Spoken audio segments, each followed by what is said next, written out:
E você deu play no Varejo em Movimento, o guia definitivo para o sucesso do seu negócio. Este que é uma parceria entre a Estúdio Pro Hub, Conectar Hub, Cindy Lojas, Porto Alegre e o queridíssimo Comunicando e Andando. Eu sou o Victor Abbe, CEO da Estúdio Pro Hub. Eu sou Nando Andrade, do Comunicando e Andando. E, seguindo na nossa caminhada do conhecimento sobre o mercado do varejo, nós vamos trocar uma ideia hoje com Francisco Zancan, que é CEO da Space Hunters.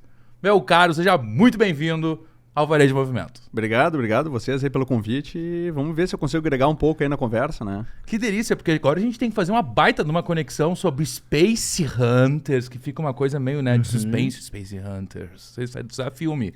E conectar com o varejo. Tem um filme Space Hunters? É um filme de ficção científica série B, assim, da década de 80. Tanto se tu Preto coloca... e branco ainda. Se tu coloca... Não, é colorido. Cara, um trash, o filme trash. Se tu coloca... Se tu tá com aqueles programas que tu consegue conectar em outro... Eu esqueci o nome agora. Que tu conecta em outros países... VPN. Eu tenho VPN. Então, quando eu entro nos Estados Unidos e procuro Space Hunters, aparece sempre esse filme. Cara, é uma porcaria quando a gente tem escritório lá. Sim. Então é complicado isso. Tem que fazer em aba anônima daí. A gente tem escritório lá, isso é importante. Que baita. Vamos chegar lá, né? Vamos falar um pouquinho, né? Isso, o que é a Space Hunter? Conta um pouco da história, como começou, onde que surgiu essa ideia mirabolante de pensar em... Cara, o nome é porque vou começar pelo nome, que é uma coisa interessante. Existem os Headhunters, são as pessoas que caçam talentos.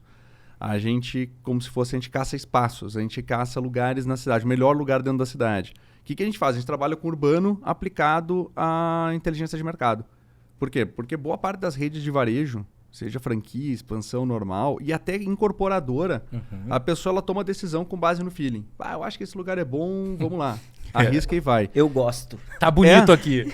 Eu curti. Tá perto do Zafari. E para ter uma ideia, 50% das empresas do Brasil, de acordo com o dado do Sebrae, elas fecham em 5 anos nos 5 primeiros anos por causa de localização. Nos Estados Unidos chega a 30, é um pouco menor. Então, era um erro muito grande. Tu vê ali o pessoal do Madeiro falou recentemente que eles fizeram uma expansão inadequada. Quando a gente falou com o Madeiro lá atrás, faz um bom tempo isso, eles tinham uma plataforma boa. Só que a decisão deles passava muito por ir em loco, sentir o lugar.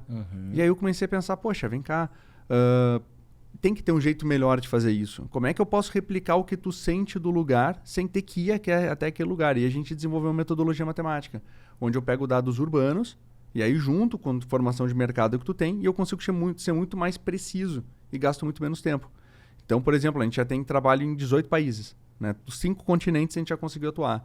O mais recente fora do Brasil foi em Casablanca, no Marrocos, onde a gente conseguiu apresentar para um banco qual o potencial econômico de um empreendimento multiuso na cidade de Buscura, que fica ao sul de Casablanca. Tá querendo dizer que tu não precisa saber e conhecer absolutamente nada oficialmente visto e conhecido ou caminhado pela cidade. Os dados fazem Exatamente. por si. Na era da experiência de vivenciar o local, tu disse que não precisa ter... São os números que não, comprovam. Aí que tá. A gente não exime a pessoa de ter que ir até o lugar. Tu tem que continuar indo até o ponto, mas assim...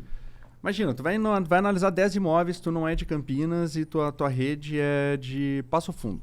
Imagina tu ter que analisar 10 imóveis em Campinas. Tu vai ir até Campinas, pega um avião, é caro de Passo Fundo para Campinas, anda na cidade, avalia os imóveis, só que tu ainda tem que entender como é que as pessoas andam na cidade, etc. Aí nenhum desses 10 imóveis era bom. Aí tu volta para Passo Fundo, nenhum deu certo, volta de novo para Campinas depois. O que a gente faz? A gente consegue analisar esses 10 imóveis enquanto a pessoa ainda está em Passo Fundo. E aí, quando ela chega em Campinas, ela sabe qual daqueles é bom e por quê, qual a tendência e onde olhar na cidade para buscar o melhor ponto. E aí ela é muito mais assertiva. Então, isso economiza um baita de um dinheiro e um baita de um tempo para as franquias quando assumem isso. Né? O problema do nome é que durante muito tempo muita gente achava que a gente era questão de espaço sideral, assim. Então, era uma dor de cabeça, assim. O pessoal, vocês trabalham com área espacial? Não. Infelizmente não. Mas é isso que a gente faz. Tá, e quando tu... o que tu insere nesses modelos matemáticos de informações, né, sobre a cidade, sobre os locais, que são capazes de dizer em comparação, em detrimento ao meu perfil de negócio, ao meu perfil de expansão, de que ali dá um match? Tá, Dentro da cidade, a gente descobriu que tem várias tendências. Tem várias coisas que o desenho da cidade molda a forma como tu usa ela. Isso é meio que algo que nós descobrimos no urbano. O que a gente pegou? A gente pegou todas as tendências e a gente avaliou que 3 delas tinham uma relação direta com o padrão de consumo. Que uma delas era onde a pessoa acha mais perto de tudo, que caminho que a pessoa usa e qual lugar é mais caminhável. Então, primeiro, para que lado que a cidade vai se desenvolver? Então, Porto Alegre, onde a gente está aqui, né, o centro de Porto Alegre tem decaído nos últimos anos com muita força. Por quê? Aí vem todas as teorias e tal, mas um dos motivos é que o centro de Porto Alegre ele está numa região que baixa a tendência de concentração de pessoas. Então, todo mundo de Porto Alegre acha que meio longe das coisas, não é muito perto, não é muito prático, aí ninguém vem para cá. Isso é uma das coisas. Então, para onde que a cidade se desenvolve, de acordo com os nossos sistemas, um dos lugares que a cidade tende a se desenvolver é perto do Iguatemi e Porto Alegre. Não à toa ali tu tem na Nilo Peçanha um monte de empreendimento saindo. Então, tu tem uma cidade que encolheu 80 mil habitantes, mas quando tu anda no eixo da Nilo Peçanha é cheio de prédio novo. Por que isso acontece? Porque ali é a tendência de crescimento da cidade. A população tende a ir para aquele lado. Então, isso é uma coisa que a gente vê. Segundo, é importante para o varejo o fluxo. Então, por mais que seja a pé, de carro, de bicicleta, de patinete, dependendo do lugar, é importante ter gente na frente do teu negócio. Então, a gente sabe que a pessoa, quando vai do ponto A até o ponto B, ela vai fazer o caminho mais curto. Então, essa é a segunda tendência. A gente calcula quais são as vias obrigatórias. Então, a gente tem projetos, para ter uma ideia, que são em bairros que não existem. A gente tem agora um em Natal, uma incorporadora de Natal, que a gente está calculando um bairro novo que eles estão construindo na periferia da cidade. A gente vai dizer assim, ó, aqui vai ser a rua de comércio. Ou a gente vai dizer para eles, eu não sei ainda, não está pronto esse sistema. Ou a gente vai dizer, não tem potencial para ter rua de comércio aqui. E aí o terceiro tudo bem, passa carro, concentra pessoas, mas se a quadra é muito grande, ninguém caminha. E aí não adianta botar lojinha de rua, se ali não vai ter ali vai ter fluxo intenso. Então a gente vê qual é a caminhabilidade e o alcance que aquele ponto tem em vários raios. Então ele é bom para atender o público do bairro, pô, é bacana, vou poder botar uma banca de jornal. Não, ele é muito bom para 4 quilômetros. Então, pô, vou botar ali um equipamento um pouco maior, tipo um shopping, alguma coisa do gênero. Então a gente avalia essas coisas. A gente junta isso com os dados socioeconômicos. Então eu vou dizer assim, esse bairro é de classe alta, parará, parará, parará. Mas ele não está numa zona de tendência de concentração de pessoas, logo esse bairro ele pode começar a ter uma tendência de declínio, ou ele é um bairro muito regional, muito tipo só para lá. Exemplo, Santa Felicidade em Curitiba. É um bairro que ele é muito localizado, ele não tende a concentrar pessoas, mas é um bairro de alta renda. Ele tem uma rua principal que a gente tem todos os restaurantes. Significa que não é para lá que a cidade está crescendo, mas o consumo daquele bairro fica naquele bairro. Significa que se eu botar uma loja lá na Santa Felicidade, eu não vou pegar pessoas da região do zona industrial, ou não vou pegar pessoas de Moçunguei, etc. Agora, Moinhos de Vento também é um exemplo parecido. Moinhos de Vento é um bairro de alta renda, alta densidade, e não está no eixo de crescimento da cidade. O que isso me diz? Que a tendência do Moinho é perder população. Né? Então, o Moinhos, ele é o que a gente já ouviu de outras pessoas, a tendência do Moinhos é virar a nova independência. Algumas pessoas já dizem isso. E a gente vê, né? A Auxiliadora, se tu anda ali perto da Tokstok, tem muito mais comércio agora lá do que tinha 10 anos atrás. Né? Aquela região está muito interessante. A gente tinha escritório ali perto até ele ser alagado, né? Aí a gente teve que se mudar para o Petrópolis. É um ponto, o alagamento. O alagamento não está nos teus cálculos. Não, esse aí era o alagamento do vizinho, a gente não tinha como saber. Eu só posso ainda complementando aqui. Como que tu cria índices que sejam possível vocês mensurarem a taxa de sucesso e assertividade na decisão de um ponto e na colocação daquele ponto? Colocamos o ponto, um ano depois dá para se dizer que de fato deu bom. Tu trouxe o dado do Sebrae de 5 anos fecha pela localização. Como tu garante que ali tu teve a entrega pro cara? Aí que tá. Tem um problema do nossa metodologia. Uma vez que abre o ponto, eu não tenho como comparar com o ponto que poderia ter sido. Né? Então, aquela questão assim... A não ser que ele abra 2. A não ser que ele abra 2, mas é uma vez que ele já abriu o ponto naquele mercado, eu não sei como é que seria se ele abrisse no outro lado. É o que tu vê, o que tu não vê. O que a gente faz? A gente compara o nosso nível de sucesso com os níveis de mercado. Então, a gente tem que, nos nossos clientes, o nível de assertividade é 90% a 95%. Dos nossos clientes, em 5 anos, continuam abertos. No mercado, o nível de erro chega de 50 a 80 de fechamento. O nosso é de 10 a 5. Então, a gente tem alguma coisa boa. Pode ser uma questão de gestão dos nossos clientes? Pode. Então, por isso que eu não vou dizer assim, vou taxar. Pode ser que os nossos clientes eles tenham uma gestão melhor do que a média, porque tem muito negócio ruim nessa questão. Segundo, o que a gente vê é o desempenho das lojas. Boa parte das lojas que a gente coloca, elas costumam ter um desempenho um pouco acima do normal da rede. Né? Em muitos casos, vários clientes nossos falam, pô, a loja que tu botou é a melhor loja da minha rede. Já aconteceu isso em alguns casos. Então, a gente mede o sucesso através dessas questões. A gente vê como é que está a média do mercado nacional, como é que está a média dos pontos e a gente avalia essas questões. E outra coisa que a gente vê é cruzar os dados da rede do cliente com o faturamento dele com a localização. Então, a gente cria uma coisa que a gente está fazendo atualmente. A gente cria um dashboard da rede inteira, diagnostica a rede do cliente e a gente cruza como é que a rede deveria estar comportando. Chegou um ponto tem um cliente nosso que tinha um ponto em Guarulhos, a gente avaliou o ponto e o ponto era para estar performando muito mais. Aí a gente falou com a franqueada nesse caso, ela disse, não tá, eu vou trocar de ponto, o ponto é ruim, piriri, parará. Vamos ver aqui, vamos conversar. Olhei a análise, os dados demográficos eram bons. Ela não estava numa rua de bom fluxo. Aí eu disse, tu não está numa rua de fluxo, parará. Comecei, a gente foi conversando.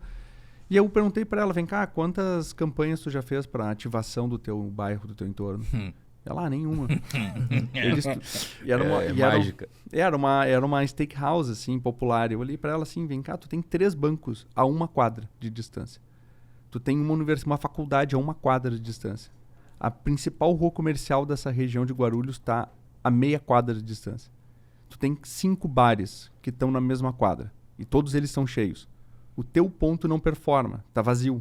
Tu tem que atrair gente. Tu nunca pensou em dar um shopping para os alunos, para os universitários, para os professores, para os funcionários do banco, fazer happy hour lá? Não.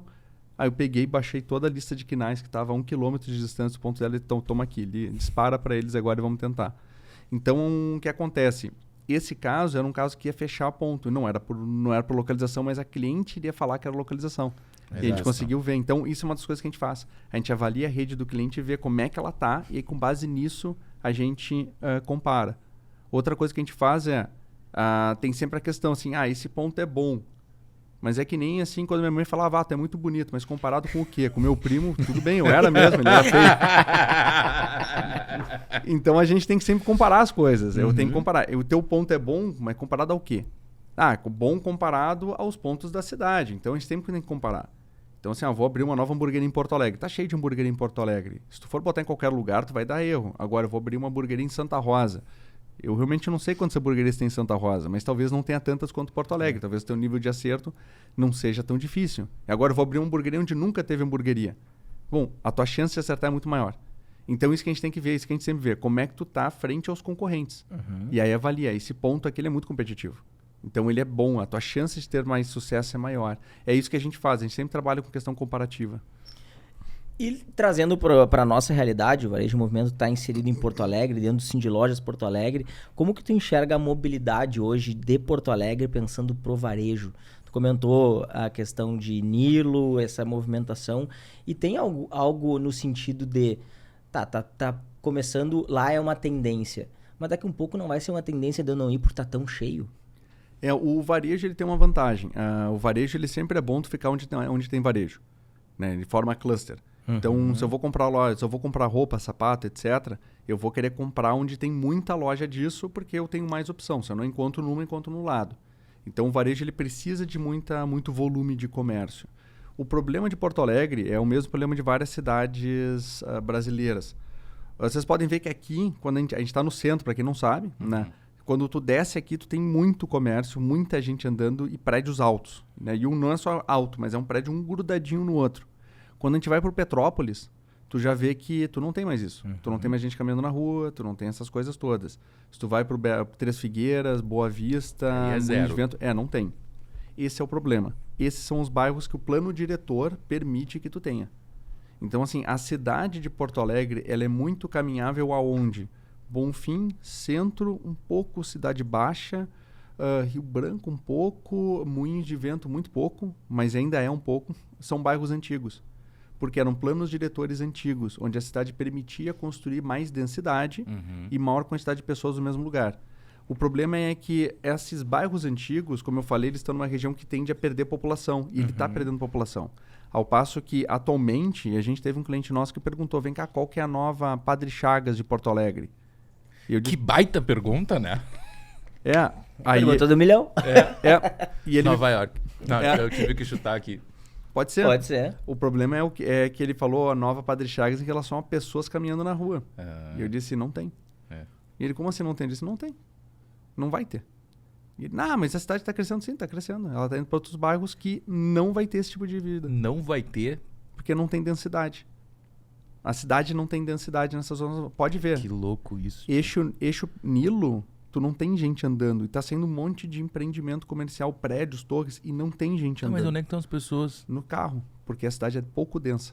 Então, se ela é pouco densa, se tu vai andar 500 metros... Tu não vai ter acesso a muita coisa. Tu não vai ter acesso a muita coisa, porque não tem muita gente para sustentar um comércio ali. E aí o sistema de transporte público não funciona, não é eficiente. O varejo, o ponto é muito caro, porque é uma zona valorizada, não tem fluxo de pessoa a pé, e a única sobrevivência para o comércio é se especializar ao máximo. Então, são lojas super especializadas com ticket alto e para pessoas que vão de carro ou de Uber. Então, tu tem essa tendência. Aqui no centro, são lojas pouco especializadas, porque tem muita massa de pessoa caminhando. Quanto mais o centro perde por densidade demográfica, mais o centro vai perdendo essa atratividade comercial que ele tem. E ele começa a ficar vazio. Esse é o problema. E mais tu aumenta KPIs na loja para tentar buscar mais gente, vai de tarrafa. Exatamente. E aí tu tem essa questão. Aí muita gente fala, mas isso é questão da e-commerce. Tendências. A tendência. Não. Se tu vai para Miami, tem muita loja de rua. E Miami, no centro, tem muito prédio novo, super denso, arranha-céu para tudo que é lado. E tu tem muita loja de rua, coisa está acontecendo na rua. Tu vai para Nova York, tem tudo bem. Nova York é uma cidade que já está perdendo negócio e tudo mais, mas ainda tem loja de rua. Tu vai para essas cidades mais antigas, tu vai para, por exemplo, vamos para país do lado, Argentina, Rosário, Córdoba, não vou falar Buenos Aires. Elas têm loja de rua. Se tu vai para Rosário e Córdoba, o que tu vê? Prédio um colado no outro, alto, denso, muita gente andando. A cidade fica mais compacta. E aí tu tem um sistema de transporte público eficiente, as coisas todas funcionam. Então, isso é uma coisa que a gente discute muito. A gente fala muito para os nossos clientes, tem que entender o urbanismo. A gente teve um cliente nosso em Sorocaba. E aí, a gente tem vários clientes em Sorocaba e todos eles têm o mesmo problema. Os bairros de alta renda não têm densidade. Aí tu não consegue botar comércio de rua nos bairros de alta renda. Tu só consegue botar no centro de Sorocaba, que é mais popular. Mas deixa eu te fazer uma pergunta. Eu não sei se sempre existe uma verdade absoluta ou não, mas tu considera que fora as questões de densidade dessa falta de movimentação de pessoas e o número reduzido de estabelecimentos comerciais tem alguma coisa a ver com o movimento na internet? Tem. Isso tem. envolve? Eu não vou tirar a internet. A internet foi de 3% para quanto que está agora o consumo de internet no Brasil, de compra online. Não tem. Deve ter algo em torno de 10% agora, depois da pandemia. Eu me lembro que era menos de 3% antes da pandemia. A China era 30%, Estados Unidos era 13%. Deve estar nessa área aí. Deve estar em torno de 10%. Óbvio que eu não compro mais roupa íntima em loja, eu compro na internet. Sapato eu compro na internet.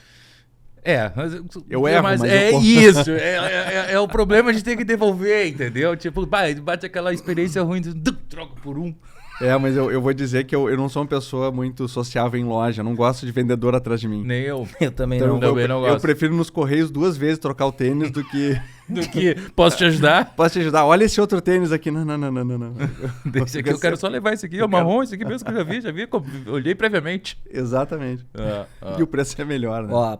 Após 2020 para 2021, a alta de 29,8% do setor se mantém. Patamar alto. No Brasil. Uma alta de 29%, mas a gente não está com 29%. Com alta de 29%. Então você estava com 10%. E-commerce tem alta de foi 24%. 12%. 12, 13%. Deve estar por aí. Os mas 10% eu chutei, tá? Então não usa esses 10%. Não, mas vamos manter eles. Agora vamos nos 10%. Mas agora é 10%, nova verdade absoluta. Esse ponto que tu trouxe, até um abraço pra Rose, que passou aqui e deixou umas histórias fantásticas. Mas ela comentou, ela tem um comércio, né, de moda, Nasces Brasil. E ela comentou que mudou muito o dia a dia deles. Tinha bancos próximos, ela se localizou ali, se instalou ali pensando nisso. Hoje, quando tu vai num banco, né? Raras exceções tu vai ao banco. Então ela disse que antes ela tinha um fluxo de 30, 40 pessoas dia, hoje ela tem 4, 5, mas com um ticket mais alto, cara, já vai com destino. Como que funciona esse processo de linkar o digital, mobilidade para chegar, estacionamento? Isso tá atrelado numa análise de ponto hoje? Tu consegue enxergar isso? Sim, depende. Aí que tá, tem que entender bem a cidade. É o que eu sempre falo para os meus clientes. Olha, tu tem que entender como é que é a questão. Tanto que eu dou aula, a gente tem masterclass ali, justamente ensinando como é que a pessoa tem que ler a cidade. Porque assim, se eu estou numa região mais antiga, tá? Eu vou pegar uma cidade, sei lá, Ribeirão Preto, alguma coisa assim. O centro é um pouco mais denso. O centro vai ter comércio ali, vai ter um comércio de rua. Vamos pegar aqui Erechim, né, no interior do Rio Grande do Sul. Então, Erechim, eu posso botar uma loja sem estacionamento na frente. Por quê? O centro de Erechim, a Rua Central, que é a Avenida Brasil, ela tem muito fluxo de pessoa caminhando ali, né? Então, ela funciona. Ela funciona como centro comercial, as pessoas vão bater perna. Então, vai dar certo. Então, ali eu posso botar uma loja de roupa, posso botar uma loja sem preocupação. Se eu estou falando de uma região agora mais periférica, um bairro, eu vou ter que ver a minha loja tendo um ponto onde vai ter menos gente, como tu falou, mais qualificado, vai ter que ter vaga. E aí eu vou ter que ver quem que é o público do entorno para transformar também esse ponto e trabalhar ele como um ponto de distribuição. Então a gente avalia qual é o alcance que esse ponto vai ter num raio de 4 km, que é uma raio de teleentrega. Porque a gente vai ter que trabalhar esse ponto como um ponto de distribuição da marca, um ponto de visibilidade. Então isso é uma coisa que também tem que ser vista, né? Não trabalhar só minha loja como é a loja, meu cliente ali é o único ponto que eu tenho de contato. Mas ela vai ter que também ser um ponto de venda, ponto de distribuição. Ela vai ser o estoque de uma operação um pouco maior, que é como a Amazon trabalha nos Estados Unidos, né? Então, o Whole Foods, eles viram como se fossem depósitos. A Amazon trabalha com pequenos varejistas espalhados pelas cidades americanas. Sim. Cada pequeno varejista é um depósito da Amazon para conseguir entregar no mesmo dia. E é isso que a pessoa tem que ter em mente, né? As grandes varejistas estão usando isso, mas também tem que ter esse raciocínio, né, do omnichannel, né? Então isso é uma coisa que a gente trabalha um pouco na questão de explicar para o cliente, porque a gente vê ponto, a gente avalia isso, mas é importante que o cliente também esteja ciente. Deixa eu te perguntar uma coisa. O Varejo em Movimento, ele é um podcast que conversa com o varejo como um todo, nível nacional, internacional, dependendo de onde tu está pesquisando. Mas a gente é regional, a gente está conversando com o povo daqui. Já teve algum estudo mais específico? Você já tem uma teoria bem embasada sobre a diferença da Zona Sul para a Zona Norte de Porto Alegre? E por que eu falo isso? Eu posso fazer essa pergunta e posso ser criticado depois e posso estar completamente errado no meu comentário. Mas eu vou fazer porque eu já morei nas duas muito tempo na minha vida numa e muito tempo na minha vida outra. E eu tenho uma percepção muito interessante sobre a Zona Sul, é que tende a não dar certo os negócios abertos na Zona Sul. E aí, cada vez que eu, como empresário, entre tantos outros, a gente já vê que tem uma entrega na Zona Norte, qual é o primeiro pensamento? Vou abrir na Zona Sul. Não tem nada lá. Não tem nada lá, ninguém tá atendendo lá, não tem um estúdio lá, não tá rolando lá, vou abrir na Zona Sul. E aí tu percebe, começa a olhar aqui, pá, aquele ali tinha, já não tem mais, aquele ali tinha, já não tem mais. Aí tu começa a conversar com o pessoal da Zona Sul, e o pessoal da Zona Sul passa esse relato. Me fala um pouco sobre esse fenômeno, se você já tem uma teoria criada sobre isso. O que a gente pode passar para a galera sobre esse fenômeno Zona Sul e Zona Norte? Tá, e vem a questão de concentração de pessoas. Eu acho que é o que mais bate de todos os estudos que a gente já fez. Cara, Porto Alegre, como a gente já tá aqui, né? Eu já devo ter feito mais de 200 estudos aqui na cidade. Então a gente ajudou bastante. Eu tô chutando esse número, talvez é menos, tá? Mas o que acontece? A população tende a se concentrar. Vamos pegar a região metropolitana inteira. Então a população ela tende a achar mais perto para todos os lugares, entre Moinhos de Vento, Rio Branco, até Cristo Redentor, até o Terminal Triângulo ali. Aquela é a zona é a zona mais quente da cidade. Então ali é natural que os empreendimentos tenham uma liquidez maior. Se tu for pegar o metro quadrado da cidade, no extremo sul ali, Ípica, é em torno de R$5.000 o metro quadrado. O extremo norte é no mínimo 10. Então o que está acontecendo? Você pode falar, mas o extremo norte não é um bairro nobre. Não, mas ele está aumentando, ele tem uma pressão de aumentar o valor por metro quadrado. O que significa isso? Significa que a população tende a achar mais perto ali. Então, serviços mais qualificados, serviços mais gerais, eles têm mais chances de dar certo na Zona Norte, porque é mais população, mais densidade, mais empresas, boa parte das empresas estão ali, e tu tem uma região que é fácil para todo mundo acha a Zona Norte relativamente perto, né? Não estou falando do extremo norte, estou falando da zona aqui próxima da terceira perimetral. A Zona Sul não. Então o que acontece? O mercado da Zona Sul, vai lá, toda a Zona Sul deve ter 500 mil pessoas, 400 mil pessoas, tudo espalhado em vários bairros, da Ípica, Restinga, Tristeza, Assunção, etc. Essa população toda, ela tem a Zona Norte, a parte da terceira perimetral, Carlos Gomes, como a sua zona de influência direta. Lá, ali é fácil eu chegar e muitos trabalham lá. Então pega já parte disso, tu já perdeu. Já não existe mais para o teu potencial da tua loja. Porque eles já estão na Zona Norte. Eles consomem já na Zona Norte. Eles frequentam a Zona Norte no dia a dia. O resto são pessoas que podem ser crianças, podem ser público que já não é muito o teu público consumidor. Então o teu mercado reduz muito. E a Zona Sul ela é dividida em vários bairros. Então, cada bairro funciona como um núcleo independente. Tu tem a Tristeza, Vila Assunção, tu tem a Cavalhada, tu tem a Ipanema, tudo isso funciona. Então, o teu mercado ele é muito menor na Zona Sul. Ele é muito mais restrito, por isso que às vezes não dá certo. E quando dá, é porque exploraram muito bem a questão de bairro. Pois é, mas eu vou um pouquinho mais a fundo ainda nessa pergunta, de uma percepção do tipo, a gente tem as questões numéricas envolvidas, mas a Zona Sul não tem população o suficiente para consumir algo instalado na beira de Ipanema.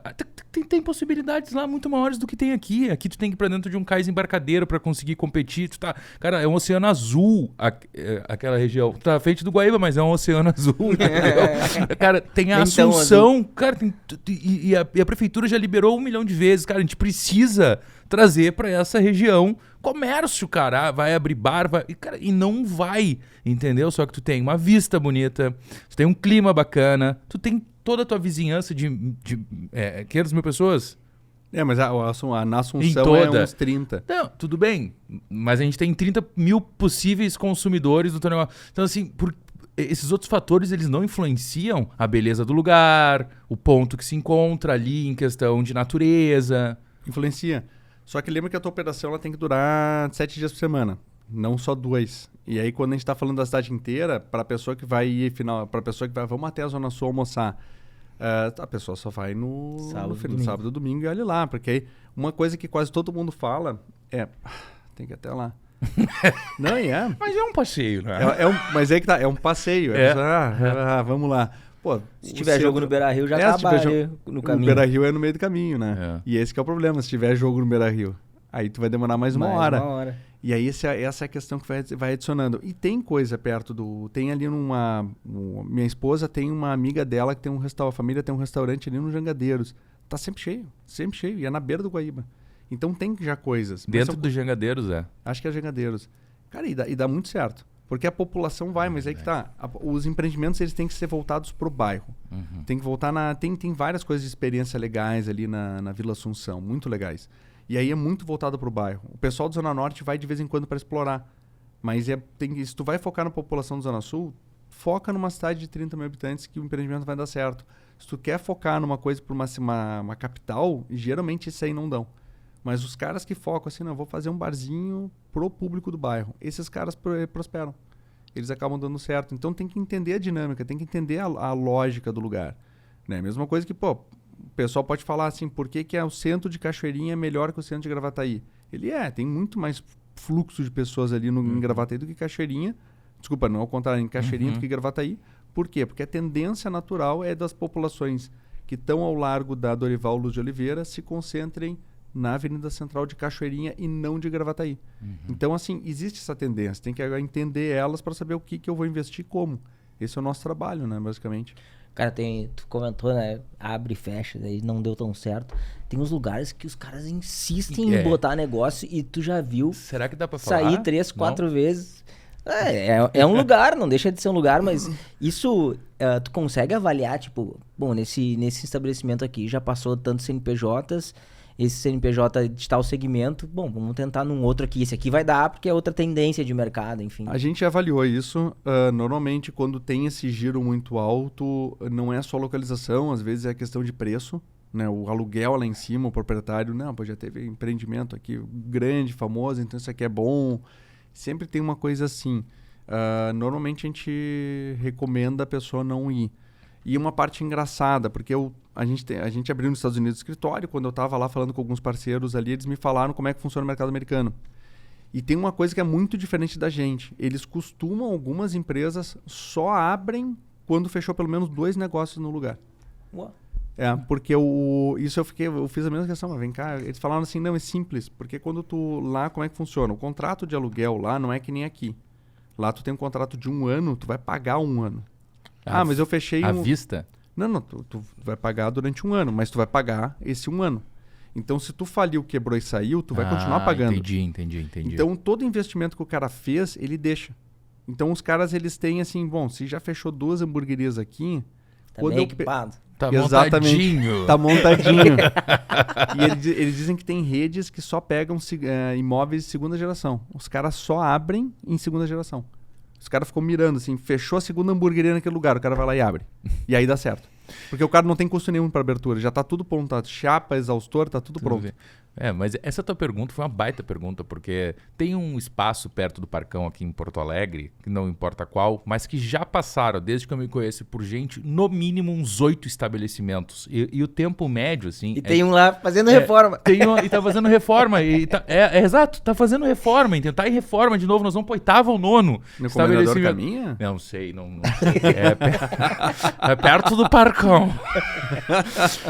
Olha, quem conhece Porto Alegre sabe. Então, assim, tipo, what? Entendeu? O quê? Será que alguém de fora que desconhece? Ou vamos lá, vamos tentar mais uma vez, porque o meu vai dar certo. Tá. É casa noturna? É casa noturna? Eu acho que já foi. É do lado. Porque se é casa noturna, às vezes faz sentido, porque a casa noturna dura 1 ano em Porto Alegre. Não é da casa noturna, mas é um... Daí tem tendência de mercado também, de migrar, né? Vai, bomba, casa noturna tem muita experiência. Às vezes, quando é na frente do Parcão, bom é que tu não tem vizinho na frente. Né? Depende, não, às vezes depende, tem, né? Mas ele não reclama. Tomou. Aproveita o som. E entrando no universo de tentar, tu falou que tem muito da população, né? Migrar e fluxo, enfim.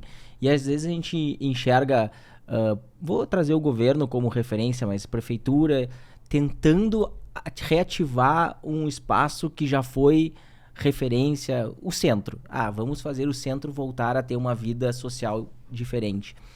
Isso tu acha positivo ou é ir contra o fluxo? Eu acho positivo, porque o problema que está acontecendo é que o centro de Porto Alegre está perdendo gente, só que ele é uma zona cheia de infraestrutura. Tem rua aqui, tudo com canalização, vocês vão ver, não tem poste de luz, porque é tudo subterrâneo aqui no centro. Então, nunca tinha reparado. É uma das poucas regiões de Porto Alegre que é o fiação subterrânea. Então, fiação está subterrânea, ela é mais cara de manter, mas ela é melhor. Então, assim, tu já tem toda a infraestrutura montada. O centro comporta, acho que 2 vezes a população que está aqui. Então, é uma população... se tu botar mais gente para cá, tu não vai ter mais gasto. Se a população de Porto Alegre for para outras regiões e densificar, por exemplo, 3 Figueiras, tu vai ter que investir em fiação, canalização, infraestrutura de rua, piriri, parará. Então, cara, é muito melhor tu fazer a pessoa vir para cá. Né? Então, eu vejo com bons olhos isso, porque tu tá otimizando o teu espaço urbano. Isso aqui é uma região que, ela tem muito mais densidade, tu pode ter comércio de rua, tu faz tudo a pé, é uma região muito boa.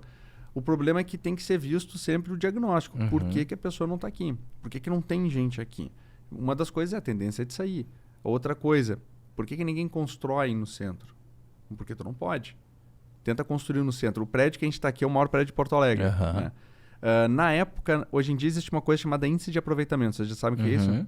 Então, o índice de aproveitamento, para quem não sabe, vocês sabem, é quanto tu pode construir da área do terreno. Não existia na época que foi feito esse prédio isso. Não existia índice, não existia esse termo. Como eles construíram era assim. Pegava o meio da rua e traçava uma linha reta. E dizia, tu não pode passar dessa linha. Só isso. E aos guri. Hoje não seria viável construir algo assim. É impossível construir algo assim. A lógica de construir esse prédio era a lógica do plano diretor de Nova York. Do Código de Costumes de Nova York. Então o pessoal construía dessa forma. Então o prédio aqui, se o pessoal fez um cálculo reverso, ele teria um índice de 35, esse aqui. O índice limite do centro é 3 atualmente.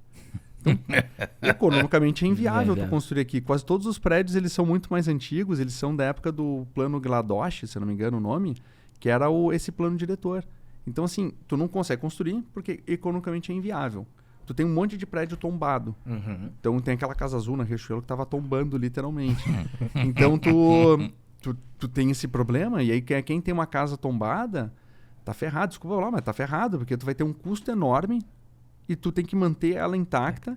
E é uma droga. Tu tem o Casa Rocco, que é bonita pra caramba, e a prefeitura disse, não, ali só pode ter padaria. Deu, acabou, matou o imóvel. Quem que vai abrir uma padaria naquele negócio? É um potreiro enorme? Sobre a pergunta ainda do Nando, sobre se é um movimento reverso ou não, são duas perguntas numa só. A gente tem que entender do porquê da saída, né? Mas é possível reverter essa máquina e fazer com que as pessoas comecem a retornar? Isso é ponto 1. E o ponto 2 ainda. Eu sou varejista, eu não contratei a Space Hunters, tomei a decisão do meu ponto através de um final de semana, eu e minha esposa achamos bonito o lugar, tinha um movimento, tinha onde estacionar, e eu achei que minha padaria ia ficar linda ali. Cara, o que tu indica para os caras avaliarem na região e o que seriam dicas para dizer, cara, se tu tá sem fluxo, como tu consegue trazer um fluxo mais para ti, como tu consegue te colocar mais na mídia, como tu cria parcerias com quem tá em volta, por exemplo, como essa solução que tu deu para um ponto de venda na Zona Sul, entender que, cara, pensa nos 30 mil e não na Porto Alegre inteira. Se alguém que não acertou, quais são os movimentos que ela poderia ter hoje, avaliando o entorno? Beleza, vou responder rápido a parte do centro. Sim, tem como, só fazendo... Tu já fez, só um contraponto, já fez essa... Quando uma prefeitura tenta povoar um espaço e fazer essa análise? A gente já fez análise disso. A gente fez pro Porto Alegre Mais um diagnóstico da cidade inteira, para entender por que certas zonas, para onde é que tem da cidade, como é que a gente pode reverter certos problemas que são causados por isso. Então tem. Tanto que o CAIS é importante. Aí até tava no podcast ali, um podcast concorrente, né, algum tempo atrás, ali do Perimetral, falando justamente disso, da tirada do muro, como é que seria importante isso. Né? Porque ele vai ajudar a reverter o problema do centro. Mas aí tem que reverter lei, tu vai ter que... Tirado do quê? Do muro. Pô, mas não salvou agora, mano. Não, mas aí eles vão... Você tá embaixo d'água, meu, tá louco? Deixa eu diminuir a circulação aqui, nem precisa de tanta gente aqui. Todo mundo gosta de Veneza, não, tô brincando. Não, mas eles vão substituir por um outro sistema que é... vamos pegar esse corte e eu tô ferrado. Aí... Mas aí falando, a pessoa abriu o ponto, tem como reverter, um monte de fator, mas eu acho que a Prefeitura de Porto Alegre está fazendo as coisas certas. Então, mudar o plano diretor, flexibilizar a lei, reduzir imposto, trazer empresa, mexer no CAIS, isso tudo junto talvez dê certo. E aí outra coisa que é importante, que é difícil agora, atrair pessoas. Tem que fazer pessoas quererem vir para Porto Alegre. E o problema é que a gente está num país que não é atrativo, e num estado que não é atrativo dentro do país. Ou que pelo menos fique antes de ir para Gramado. Um dia. Exatamente. Mas o mais importante, morador. Precisa fazer a pessoa assim, em vez de eu morar em Florianópolis, eu vou vir morar em Porto Alegre. Em vez de eu abrir minha empresa em Florianópolis, eu vou abrir minha empresa em Porto Alegre. E por que Florianópolis? Porque assim, esquece, se a pessoa está cogitando abrir empresa em Dublin, essa pessoa nunca vai cogitar Brasil. Então assim, quem está cogitando no Brasil empreender, tem que fazer a pessoa pensar em empreender para cá e vir morar aqui. Tem que roubar a empresa de São Paulo. Essa é a meta de Porto Alegre. Né? É complicado, mas é a meta de Porto Alegre. E é aí que tem que começar a pensar. E em relação aí a pessoa, abri meu ponto, amei, me apaixonei e não está performando bem. Se a pessoa está me perguntando porque não está performando bem, porque se estivesse performando bem, ela não estaria me perguntando. Exato. Aí, primeira coisa, observar quem está no entorno. O que tem no entorno? Se é uma padaria, falasse padaria, né? Então, assim, é uma padaria. Primeiro, o que tem perto? Tem alguma escola, tem algum comércio, tem o que tem perto disso? Por quê? Faz parceria. Libera promoção e flyerzinho, ganhe um cafezinho vindo aqui. Larga essas coisas. Tem hotel perto? Libera pro hotel. Tem café da manhã no teu hotel? Não tem. Então aqui, toma um voucher pro pessoal vir tomar o café da manhã na minha padaria. Isso é uma coisa, 2, avalia com o entorno perto, quem que mora perto. O que o pessoal quer? Porque talvez o teu produto está inadequado. 3, deveria ser 1, na verdade. Vê se não tem fluxo na frente. Se não tem fluxo na frente, vai ter que começar a trabalhar redes sociais melhor. Só que o problema é que demora até começar a dar efeito em redes sociais. Então, assim, eu sempre trabalharia o público do entorno. Cria uma convivência, cria um relacionamento forte com o público do entorno. Não adianta só ter o ponto e botar um ponto bonito, um banner bonitinho e falar, agora é os guri, vamos lá. Não, tu tem que ter um relacionamento. A pet shop que eu frequento não é mais perto, era perto da minha casa, me mudei. Ela tá longe, mas eu continuo levando meu cachorro lá para tomar banho e compro e dando as vacinas lá porque eu tenho um relacionamento com o dono. Fiel. Eu fiquei fiel do dono porque o cara sempre foi legal com a gente. E olha que é uma franquia, hein? O cara é franquia, mas o cara de interior, o cara é gente fina pra caramba. Eu gosto muito do André. E o cara me fez ficar fiel. Eu sou fidelizado ali. E eu tenho vários negócios. Tem um restaurante italiano que é de um italiano, que eu sou amigo do dono atualmente, tanto que eu vou lá, que eu, uma vez por semana, ou pelo menos no máximo uma vez a cada 15 dias, eu tenho que estar comendo lá no cara. Por quê? Porque eu criei um relacionamento muito forte com ele. Isso é uma coisa que é forte, tu tem que criar. E esse cara sobrevive até hoje, o Giuseppe, porque ele tem uma relação muito forte com o bairro onde ele está. O bairro o pessoal compra, é um lugar de carinho. Então, se tu tem uma padaria, tenta criar um relacionamento no teu bairro. Tu não vai sobreviver sem ter relacionamento. Tem uma lá, Mercopan, lá perto de casa. Fazendo propaganda aí. Eu não frequento ele. Mas eu fiquei muito curioso qual é o do Giuseppe. É Espaço Itália. Fica na Anitta Garibaldi. Não tem onde estacionar na frente. Tem que estacionar numa ruazinha do lado. É pasta?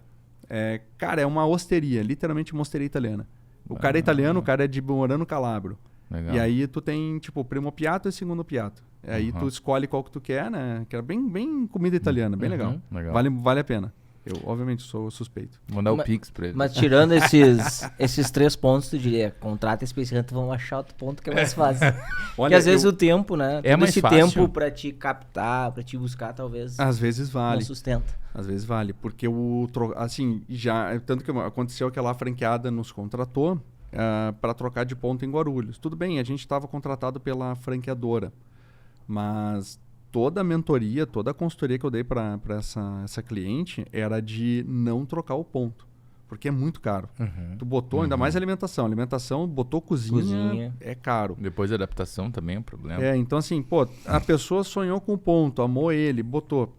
Cara, vamos tentar fazer esse ponto pelo menos performar um pouquinho, sabe? Agora assim, não, eu botei, a pessoa sonhou com o ponto é no meio de um lago, assim, tá, então vamos trocar, né? Tu foi na emoção demais.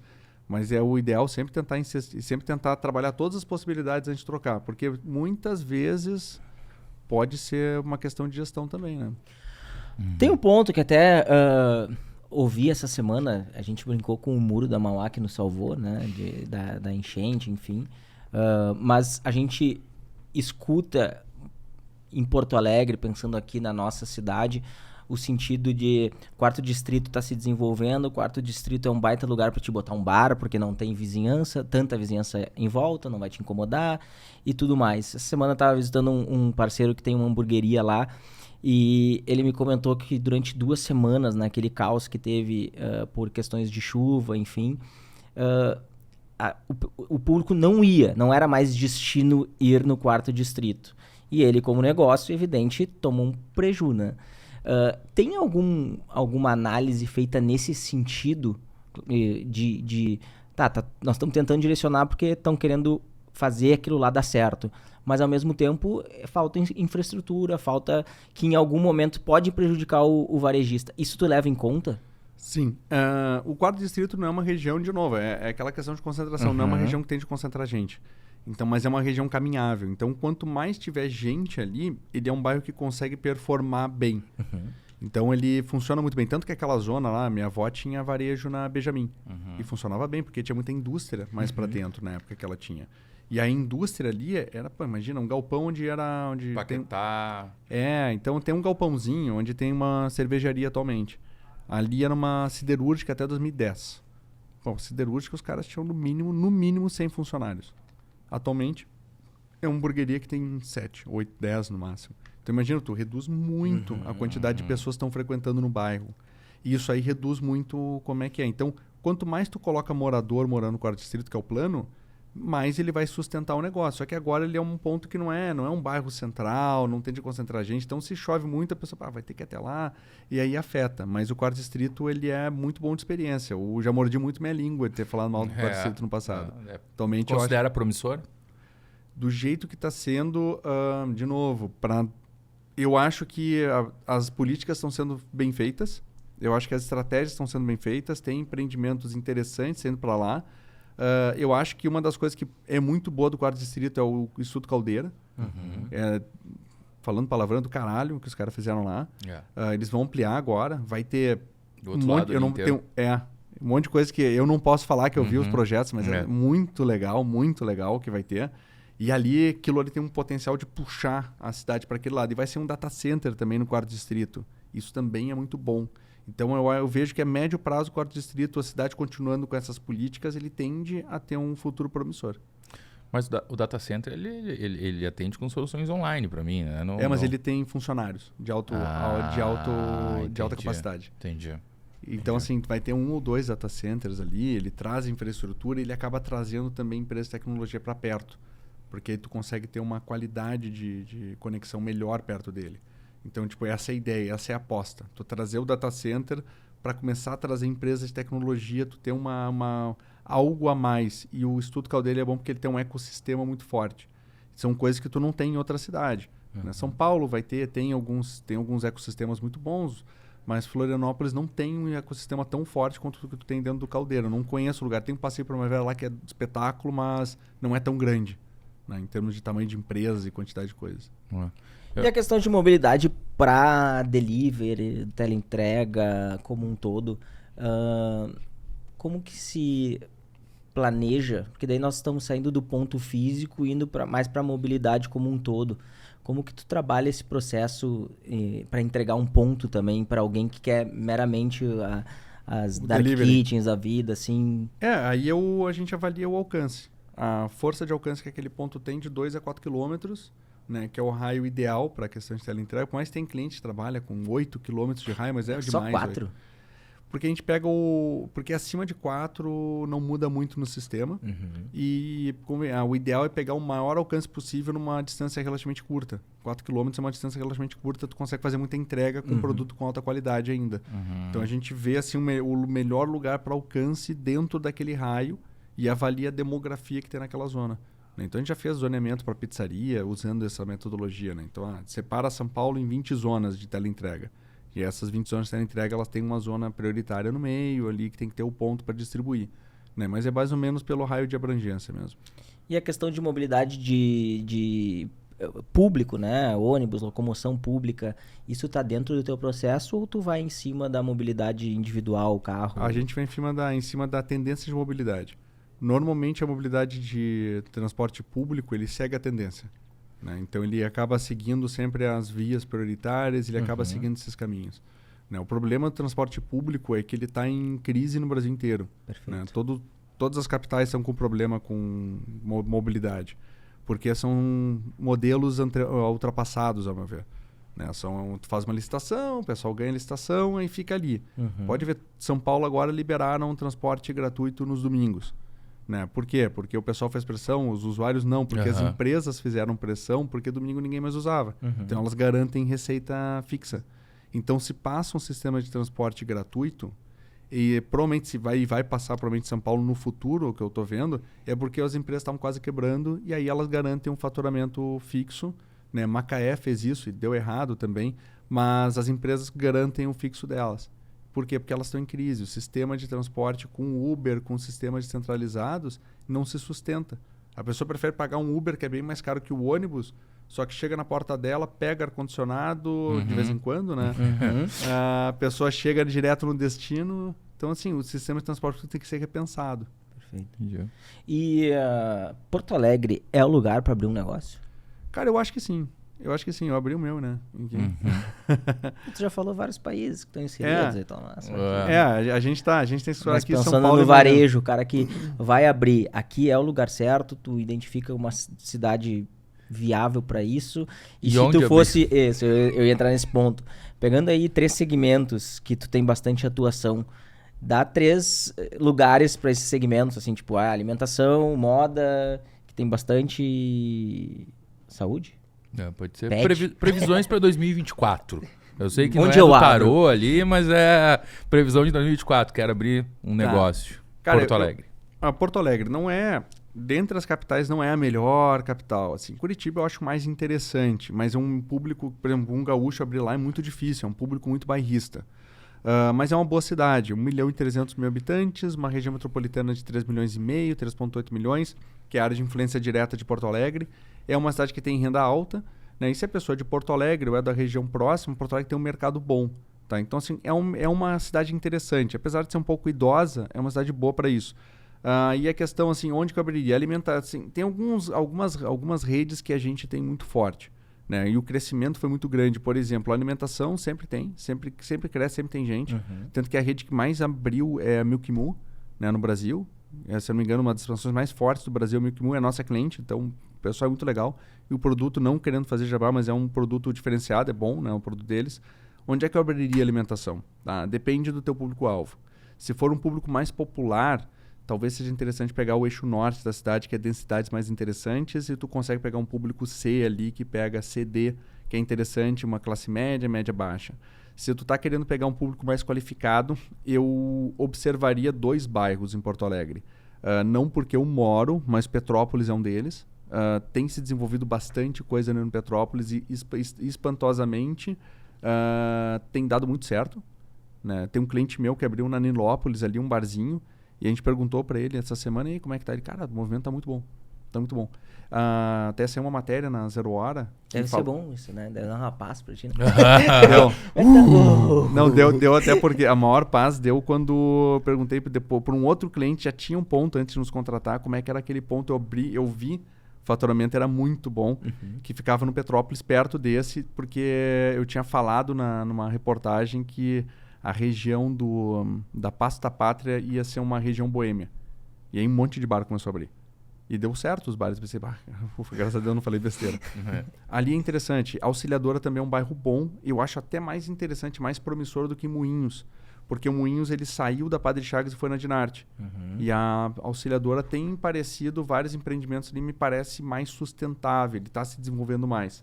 Então eu diria para alimentação, esses 2 bairros ali para alta renda pode ser interessante. Óbvio que tem outras regiões, né? Mas eu diria que pode ser interessante a pessoa olhar. Estética é uma área que tem crescido bastante também. Né? Então, a gente tem muito cliente de estética. Né? Então, desde esmalteria, harmonização facial, serviços estéticos. Aí vai depender um pouco de quem é teu público.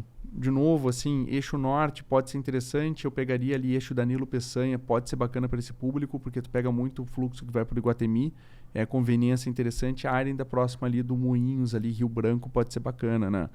E terceira área que eu... Moda a gente não atende tanto, mas pode ser. O problema de moda aí entra a questão. Loja de bairro é complicadíssimo em Porto Alegre. Porque para moda, tu precisa ter muita loja de moda. Moinhos, a gente sabe que tem clientes nossos que tinham no Moinhos e estavam tendo dificuldades. A gente botou elas em outros bairros, mas assim, é uma loja super direcionada para o cliente, nichado.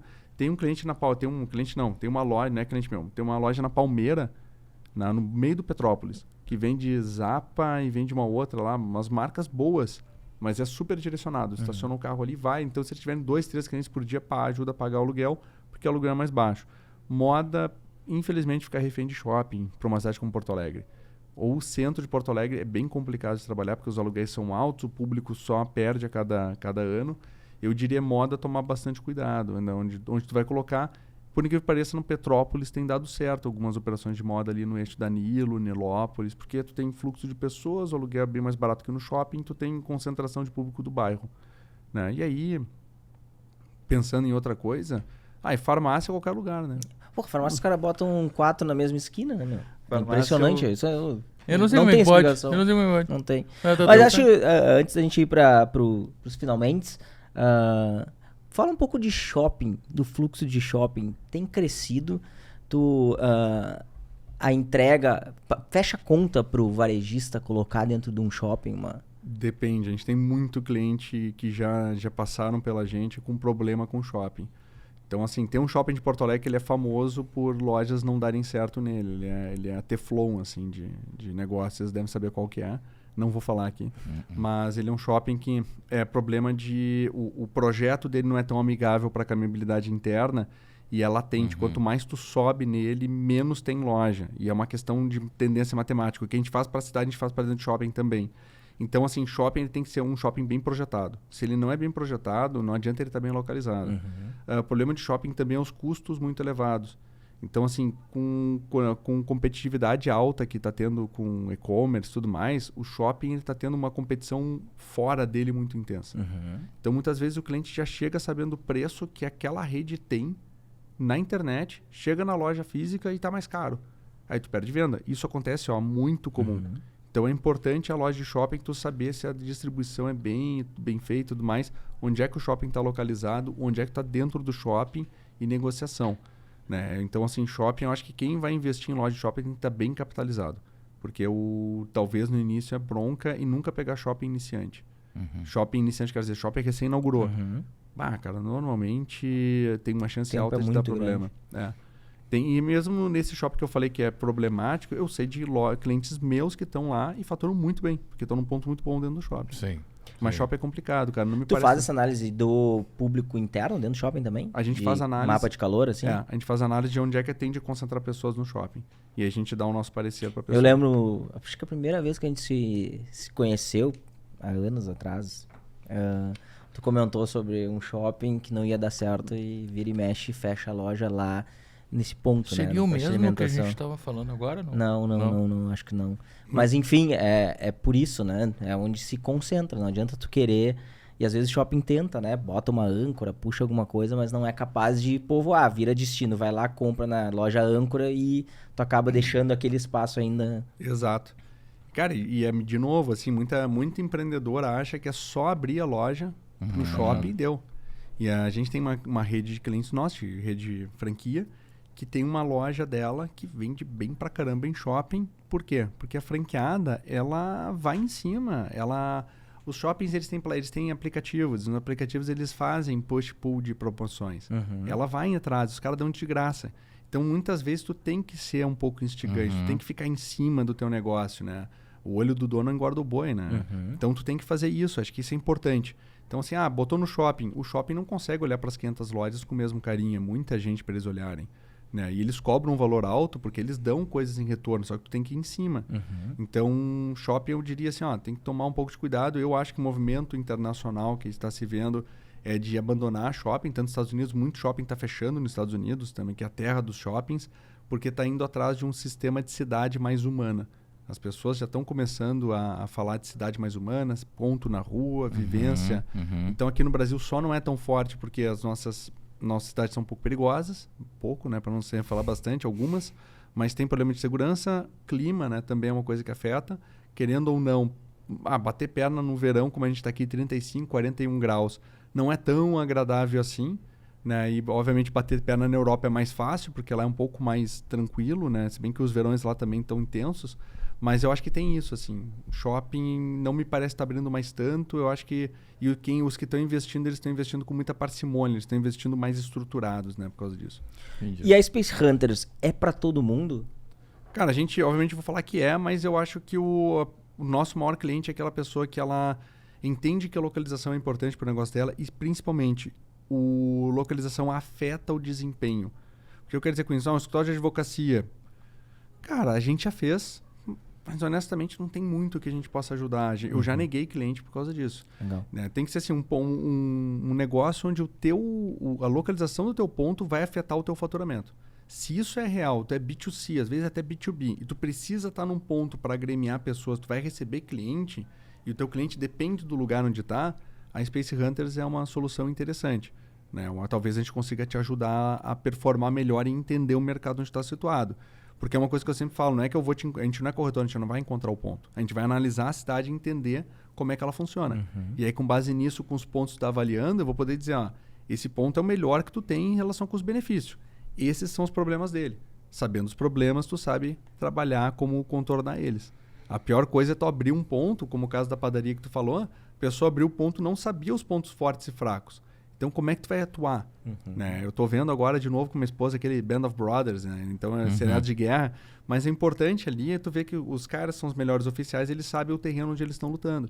A mesma questão é numa questão de um ponto. Tu tem que entender como é que é o terreno que tu está lutando, tem que entender qual é o terreno onde tu está situado. Se o teu problema não é fluxo, para que tu vai atuar em fluxo? Mas ainda da pergunta do Nando, não sendo só a parte de segmento, a Space Hunters é para todo o tipo de empresário do seu grau de maturidade financeira, econômica, o momento em que o empresário se encontra. Cara, pro primeiro negócio. A gente já atuou com muito cliente de primeiro negócio. São os melhores clientes.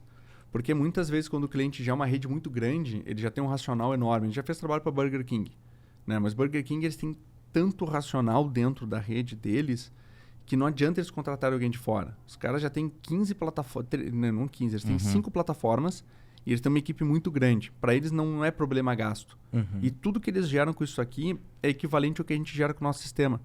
Então, assim, eles não têm por que ir para a gente. Agora, uma rede média, até redes grandes nos contratam, porque a gente consegue dar esse racional. Só que o pequeno é onde mais dá sucesso, porque a pessoa não tem nenhum conhecimento. Ela vai abrir vou abrir uma hamburgueria, porque eu tenho meu sonho, eu achei um ponto legal. Esse cara a gente ajuda muito. E ele te abraça. Então tá, vamos junto. E cara, o nosso custo é menos do que um aluguel em muitos casos. A pessoa vai pagar ou um aluguel menos que um aluguel, vai ter uma leitura em questão de semanas e vai ter um suporte por 3 meses. Então, vale muito pro cara que é pequeno. E se pensar no aluguel, é menos do que fechar o negócio, né? Que é o ponto mais dolorido.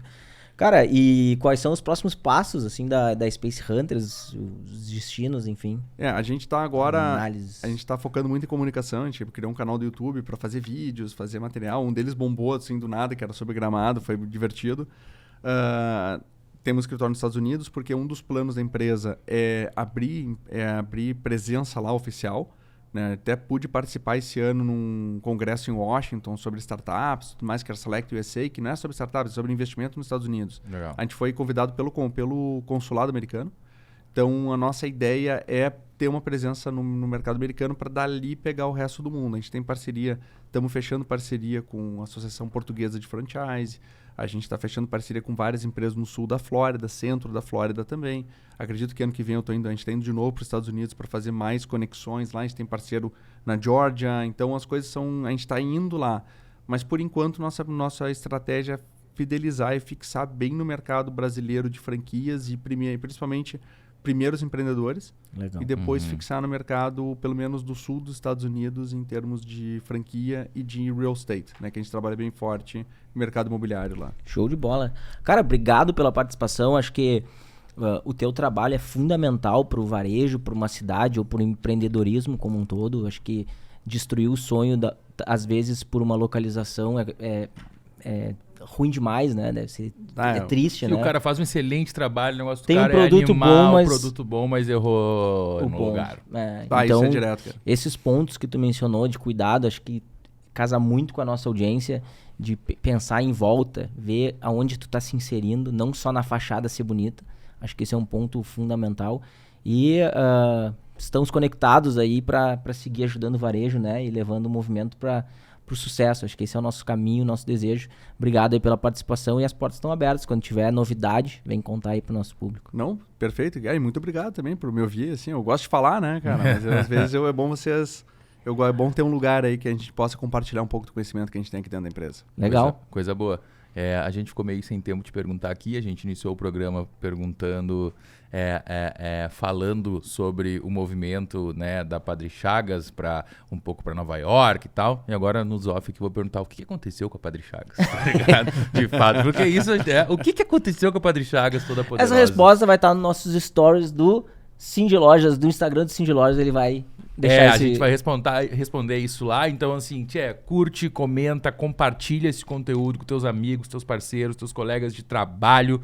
A gente recebeu aí o Francisco da Space Hunters. E se você quiser ter um lugar, um conteúdo como esse, de qualidade, para falar sobre o seu negócio, falar sobre você e se desenvolver no digital, chama a gente no @conectarhub, né? Lá no direct, que a gente te diz como. Tamo junto. Abraço. Voltaremos. Valeu! Até a próxima.